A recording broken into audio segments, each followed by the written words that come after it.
যেভাবে কুকুর ঘি হজম করতে পারে না, তেমনি কিছু নারী ভালোবাসা, সম্মান আর মর্যাদা দানকারী স্বামী হজম করতে পারে না।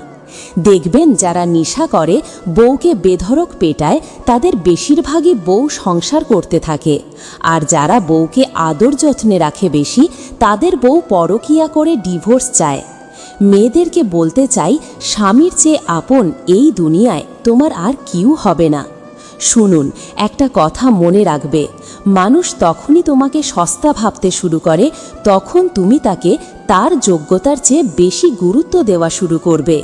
যখন কেউ অতিরিক্ত মনোযোগ এবং গুরুত্ব পায়, তখন সেটিকে সে স্বাভাবিক মনে করে এবং এর কদর করতে ভুলে যায়, যা তোমার সম্মানহানির কারণ হতে পারে। একবার ভেবে দেখুন তো, আপনি পৃথিবীতে এসেছিলেন শূন্য হাতে, যেতেও হবে শূন্য হাতে। জন্মেছিলেন অসহায় হয়ে, বিদায়ও নিবেন অসুস্থ অসুস্থায়। কোনো সম্পদ নিয়ে আসেননি, কোনো সম্পদ নিয়েও যাবেন না। জন্মের পর প্রথম গোসলটা আপনাকে অন্যরা করিয়ে দিয়েছে, মৃত্যুর পরও শেষ গোসলটাও অন্যরাও করিয়ে দেবে। এটাই জীবনের কঠিন বাস্তবতা। তবুও আমাদের এত অহংকার কেন?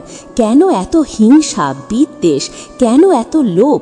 জীবনটা খুব ছোট, এই সামান্য সময়ে কেন আমরা এইসব অর্থহীন জিনিস নিয়ে পড়ে আছি?